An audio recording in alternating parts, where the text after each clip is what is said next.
Good morning, everybody, and welcome to Daf Yomi. Hooray! There's the virtual live studio audience exploding into action this morning with their microphones muted. We are going to do Daf Kaf Aleph today, page 21 of Maseches Yoma. There's a lot of cool stuff in today's Daf, as there is in every daf, but we're going to see a lot today about miracles that would happen in the Beis Hamikdash, which I think is quite cool. So I'm just going to share that on the screen for us over here, and we're going to get ourselves underway. Going to get it up on the screen here as well. Give us a thumbs up if you can see that. Fantastic. So here we go. We are going to start on Kaf Aleph Amud Aleph on 21a, about 6 lines down. Contextually, the Mishnah had been talking about the removal of the ashes taking place in the morning, and when the start of everything would be.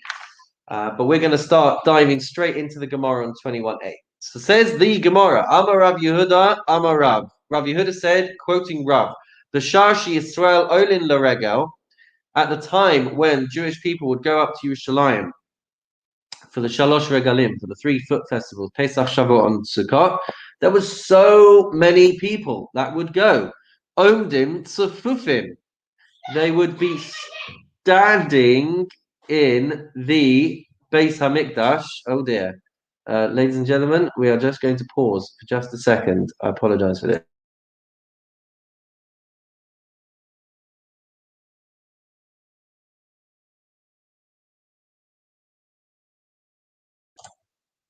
Okay. So, Amar Rav Yehuda Amar Rav, B'shashi Yisrael Oli L'Regel. At the time when the Jewish people would go up to Jerusalem for the 3 foot festivals, for Pesach, Shavuot, and Sukkot, there were so many people that would be there that Omdim Sufufim. They would be standing completely pressed against each other. So that's the scene that we have to picture. And sadly, of course, in the last couple of days, we've seen the negative side effects to having Jews in such close proximity to each other. But there was an amazing miracle that happened in the times of the Beis Hamikdash. They would be so crowded together to the point that we talk about how you could get people who their feet wouldn't touch the floor because of being so pressed together. But the Gemara says, "Umishtachavim ravuchim."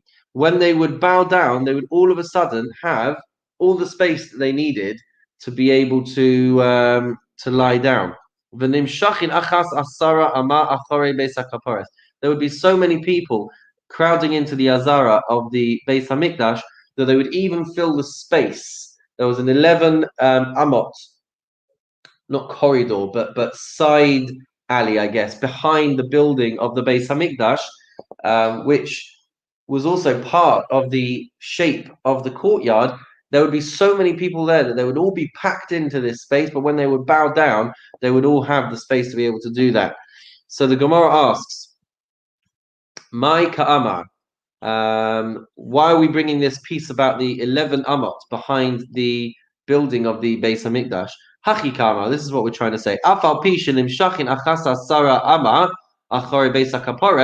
Even though they would be filling even this area behind the building of the Beis Hamikdash, and even though they were all tightly packed together, when they would bow down, there would be enough space for them to be able to lie down flat. So that was a miracle in the Beis Hamikdash. And this is one of the 10 miracles that occurred in the Beis Hamikdash. And now we're going to go through those miracles. It's a Mishnah in Pirkei Avot in Perek Hey, chapter 5, Mishnah 5. Ditanan, as we see in the Mishnah in Pirkei Avos, Asara Nisim Na'asu Beis Hamikdash. There were 10 miracles that occurred in the Beis Hamikdash, and we're going to list them now. Number 1, Lo hipila isha mereach basar kodesh. No woman miscarried from the aroma of the sacrifices being burnt up. The Gemara reports how a woman can have such severe cravings that it could, God forbid, lead to a miscarriage. So the smell, the aroma that would come out of the Beis Hamikdash would not provoke this kind of reaction. Number two, v'lo hisriach basar hakodesh me'olam. The meat in the Beis Hamikdash never putrefied. Number three, v'lo nira zavuv b'Beis Hamikdash. Even though there would be so much raw meat and so much blood, you would never see a fly in the Azara, in the slaughterhouse area, in the Beis Hamikdash where this was all taking place. Number four, v'lo ira keri la kohen gadol b'yom kippurim. A kohen gadol never had a seminal emission on Yom Kippur, and if you keep in mind how this 7-day separation is, and especially the night before, he was kept awake in order to prevent the chances of a seminal emission. This was one of the miracles in the Beis Hamikdash. V'lo nimtza pasul ba'omer. Number five, the korban omer was never disqualified on account of any reason. Uv'shtei halechem, and the 2 loaves brought on Shavuot were never disqualified for any reason. Uv'lechem hapanim, and the loaves, the 12 loaves of bread that were kept on the shulchan, on the table, from week to week, there was never a disqualification that happened to the showbread. Number 8, Omdim Safufim and Mishtachavim Revochim. When they would stand, this is the one that we brought before at the beginning of the daf. When they would stand together, they would be completely packed in when they came for the Shalosh Regalim. But nonetheless, when they bowed down and prostrated, there would be enough space for them to do so. Number 9, V'lo hizik nachash va'akrav b'Yerushalayim me'olam. In the times of the Beis Hamikdash, there was never an instance of a snake or a scorpion ever harming anyone in Yerushalayim. And number 10, V'lo amar adam l'chaverot tsar li hamakom she'alin b'Yerushalayim.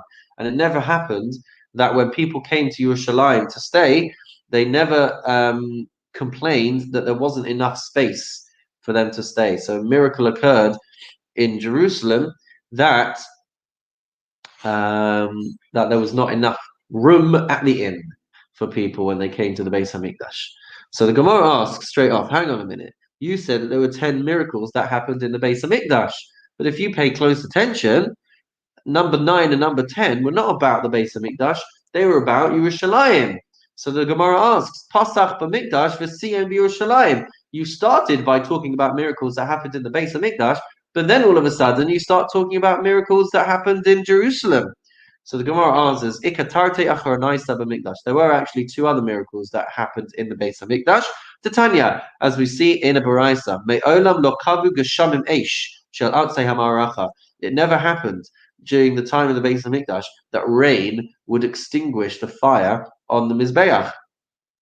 And then the other one was va'ashal hamaracha afilu kol aruchos sheba'olam ba'os u'minashavos ba ein mazizos osamim b'makomo. The smoke that came out of the Mizbeach, even if all of the winds would come firing at this smoke, the smoke nonetheless would stay in a very uniform, straight line rising up. It would never be dispersed on account of wind of any kind, even the heaviest winds in the world. Says the Gemara, V'suleka, and there were no other miracles that happened? Come on. V'hatani Rav Shemaya b'Kalonbo. Rav Shemaya from, well, it says Kalneva up there on the screen. How does it vowelize it?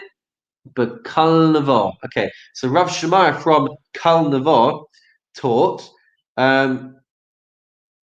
Shivrei Kli Cheres Nivlain b'Mekoman, that if an earthenware vessel had to be broken, and they did have to be broken because the meat of the sacrifices would be cooked in these earthenware vessels, and the residue from those korbanot would mean that they can never be used again. Otherwise, you are benefiting from sacrifices that have been left beyond their designated time period. So after every time that they cooked a korban, they would have to smash the earthenware vessels that they that they cooked them in, but Rav Shemaiah says it wasn't that. There was this enormous mountain of earthenware vessels from all the sacrifices that were brought, but rather the clay vessels were miraculously absorbed into the ground. So there you go. Another miracle that was taking place, which hasn't been listed so far. And Va'amar Abaye, and Abaye says, Mora v'notza v'dishan mizbeach happening me. The crop and the feathers of birds and the ashes of the mizbeach, of the inner mizbeach, v'dishan hamenorah, and the ashes of the menorah, nivlaim b'makaman. These two would be swallowed up by the earth. You wouldn't end up with mounds and piles of these things. So these things were not included in our counting. So if we're saying that there were 10 miracles, there are clearly more than 10 miracles. So it's now an inaccurate statement to say that there were only 10 miracles that happened in the Beis Hamikdash. That is the challenge from the Gemara. But the Gemara is going to answer. Says the Gemara, Psule tlasahavu chashvinu b'chad. The psulim, the three things that were listed that never became disqualified, which were the Omer offering, the korban that was the Omer offering that was brought at Pesach time, and the Shtei Halechem which was brought at Shavuot time, and the showbread, the 12 loaves of bread that were brought every single week. These things should be considered as one. So we can combine those three, and that way we eliminate two. Afik tray, va'ayil tray. So we take two off our list, and now we put these two new ones in. So now we're back to having a list of 10, but we've now combined the breads and the omer that never became disqualified. That's now one, and that means that we can put in the two that we just mentioned about the earthenware vessels being swallowed up and about the feathers and the ashes being swallowed up. But now asks the Gemara, Ihachi belui nami trei havu chashvinu b'chad chasru lehu. But if that's the case, both of these things that we're bringing are about the ground miraculously absorbing something. So let's say that that's actually one.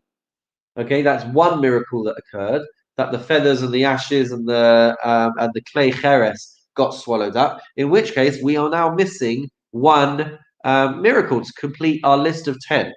Answers the Gemara, Ikanami Acharisi. There were indeed other miracles. There was another miracle. Ta'amar Rabbi Yehoshua ben Levi. Rabbi Yehoshua ben Levi said, Neis Gadol Haya, not Sham, Neis Gadol Haya, Naseh Belechem Hapanim.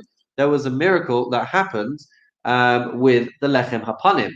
A very great miracle, a Neis Gadol. Says the Gemara, Saluku Kasiduro. The way in which they were taken off the table was the same way that they were put on the table, meaning that they were as fresh a week later as they were when they were originally placed onto the table. They were completely fresh and amazing and smelt incredible when they started the week, and at the end of the week they didn't lose any of that freshness. They didn't go dry, they didn't go stale, they didn't go moldy. It was a miracle, great miracle that happened in the Beis Hamikdash. If you would like to be able to still witness this miracle, then you can go and buy your challahs from Canteen and see the same effect. Where's the evidence for this? So Rabbi Yehoshua ben Levi says, Shneimar, says the verse in Shmuel, in the book of Samuel, Lasum lechem chom biyom hilakchom. To put out hot bread on the day it was taken away. So from here we learn that it was as fresh at the end of the week as it was at the beginning. But asks the Gemara now. All right, we've got our list of 10, but the Gemara says Vasu Leka, and there were no other miracles. V'ha'ama Rabbi Levi, but Rabbi Levi taught Davar zem Sores bi'adenu me'avosenu. We have a tradition from our ancestors, Makom Aaron eino min amida, that the Ark of the Covenant, the Golden Ark, did not take up any physical space in the Beis Hamikdash. Now, elsewhere in the Gemara, we talk about the measurements of the Kodesh HaKadoshim. I'm just trying to remember the exact measurements. Let's see if there's anything here on the screen that can help us. Yeah, the Holy of Holies measured 20 amos by 20 amos. But there's a Baraisa that says that there was 10 amos on either side of the Aron, right? Meaning a total of 20, which means that there was a miracle, that the ark would take up no physical space whatsoever. And that's how you would still be able to measure 10 amos on one side and 10 amos on the other side, a total of 20 amos. And in so doing, it meant that the Aron is not taking up any physical space at all.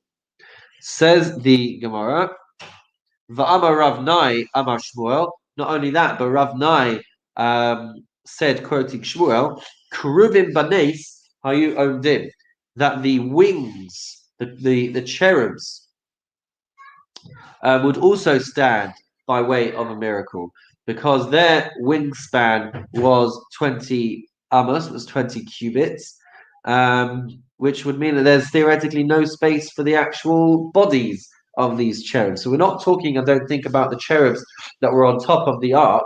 We're talking about these figures that were also put into the Kodesh HaKadoshim, but there's no physical space for their bodies because their wingspan covered 20 amos. So this was a miracle as well. So how are we going to get out of this one, fellas? We're saying that there are now more than 10 miracles that are occurring. Answers the Gemara, Nisi Devrai Kachashim. The Nisim that took place outside for everyone to see, those are the ones that we are counting. Nisei Degavai Lo Kachashim. But the miracles that are taking place inside, away from public view in the Kodesh HaKadoshim, we're not going to count those. Asks the Gemara though, Ihachi, if that's the case, Lechem Hapanim Nami Nisi Degavaihu. The Lechem Hapanim, the showbreads, were also miracles that took place where no one could see them happening because they were inside the Heichal. The general public would not be inside the Heichal, so they wouldn't be able to see this miracle occurring. So why is that now being included in our list? If we're ruling out any miracles taking place outside of public view, then we shouldn't be including the fresh bread from week to week. So the Gemara answers, Lechem Hapanim Nisei Davraihu. Actually, the Lechem Hapanim is considered to be an outside miracle. The Amar Reish Lakish, a little bit of a side tangent here, but we'll get back on track in a moment. The Amar Reish Lakish says, My dichsiv ala shulchan hatahor. Why does it say that the showbreads were placed on the pure table? The fact that it's called the pure table means tahor michlal shu tamei. This would imply that it could become tamei as well, right? That's the implication by calling it the pure table. As we turn the page to Kaf Aleph Amud Beis, but Kli 8 ha'asui lanachasu. But we have a halacha that if you have a wooden vessel like a shulchan, it's covered in gold, but it's a wooden table. If it's been put down to be permanently fixed into position, it's not possible for a wooden table that is fixed in place to become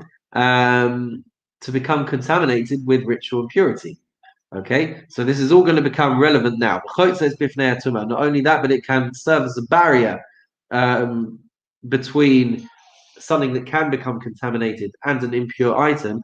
The table can interrupt the ability for tumah to transfer. So the point here that we're making at the moment is the fact that the verse calls it a pure table would imply that it could also become impure, but that's not possible because the shulchan was a fixed piece of furniture, and a fixed piece of furniture, when it's made out of wood, cannot transmit impurity. So that would mean then that it is considered an inner miracle. And if it's considered an inner miracle, it can't be counted in our list of 10 because we had just said that the 10 miracles were only outside miracles for people to see. Which is why the Gemara now tells us, Ella melamed, rather this teaches us, Shemagbihin oso le'ole regalim. When the people would come to the Beis Hamikdash at the time of the Shalosh Regalim, they would lift up this table. Look at this amazing miracle, guys. Look how much Hashem loves you. The bread is as fresh and as hot when we take it off at the end of a week as it is on the day when it was put down.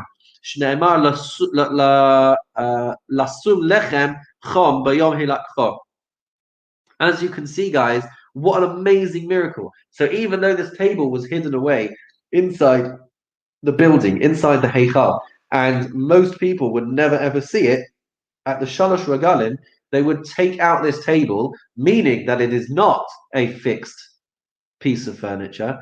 And if it's not a fixed piece of furniture, it could be Mikabel Tuma, it could contract impurity, and that's why it's called the Shulchan HaTahor, the pure table. So it is still considered to be an outer miracle.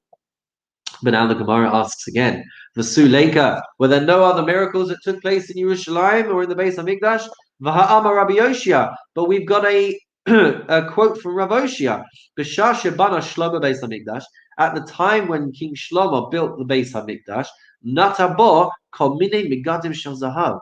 He planted all kinds of golden trees.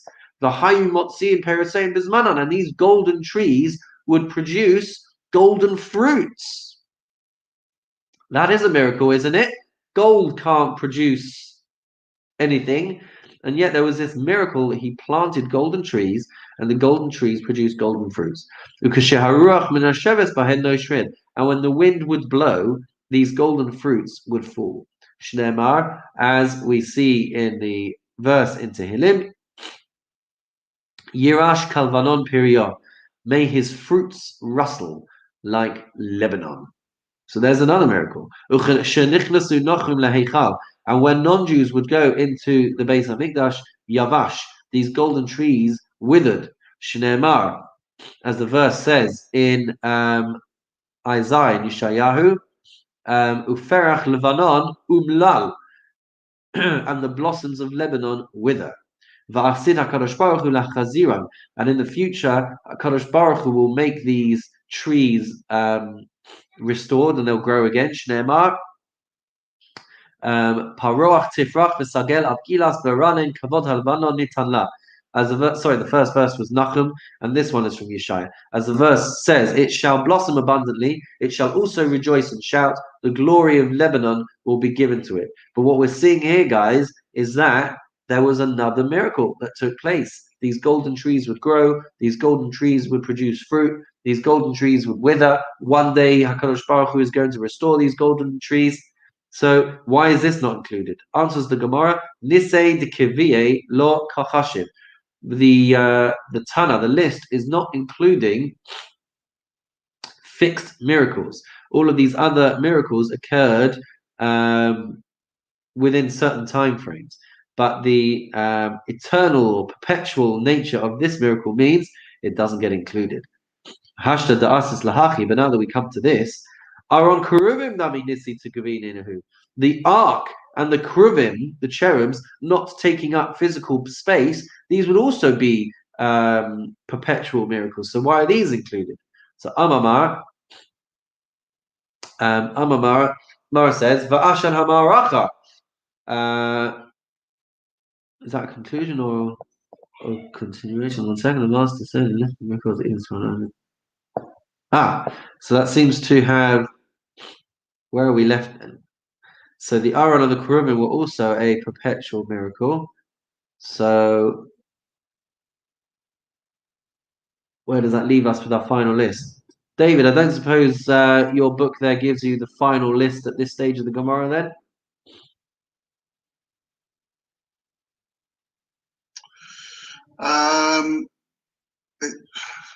No, I'm just trying to compare the two. It's difficult at that point to wrap my head around which ones we've actually left ourselves with, because we've been pushing some in and pushing some out.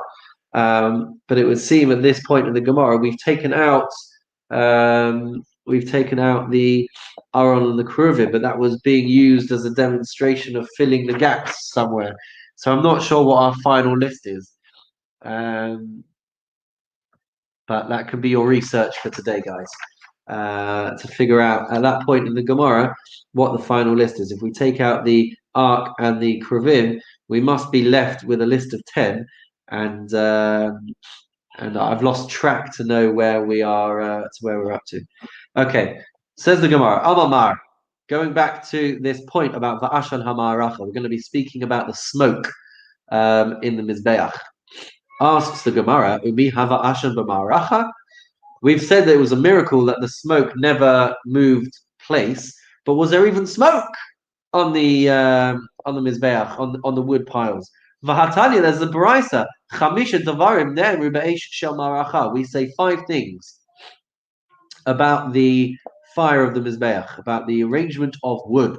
Number 1, Ravutza Ka'ari, that the fire crouched like a lion. I guess the appearance of this fire meant that it looked like a crouching lion. Ubari Kachama, and it was as clear as the light of the sun.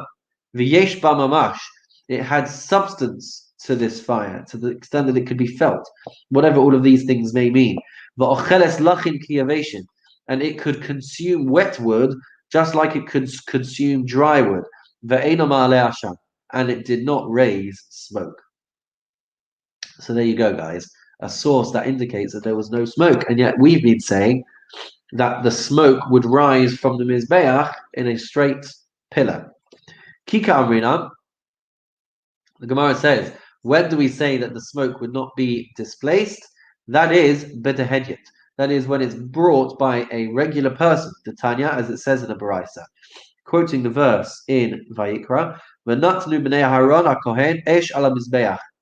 The sons of Aaron, the priest, shall put fire upon the altar. Says the Gemara, Afapi she'esh yoredes min hashamayim, mitzvah lahavi min hahedyet. Even though the fire would descend from heaven as a way of demonstrating that Hashem is accepting these korbanos, there was a special mitzvah nonetheless that the Kohanim should actually ensure that there was fire as well. So the fire that was brought by people, that would not generate smoke, but the fire from heaven, that would, or the approval, as it were, the indication that Hashem is accepting these sacrifices, that would generate smoke. Just to pick up on the list of 5 things, the Gemara asks, Ravutza Ka'ari, hang on a minute, do you actually mean to say that the fire crouched like a lion? Mahatanya, but we have a Baraisa.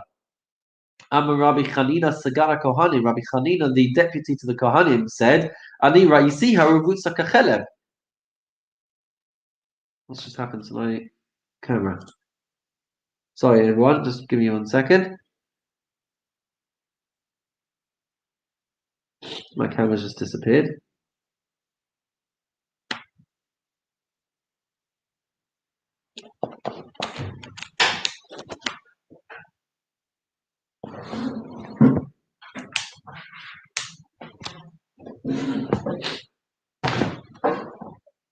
That's a bit inconvenient. I think my battery has died.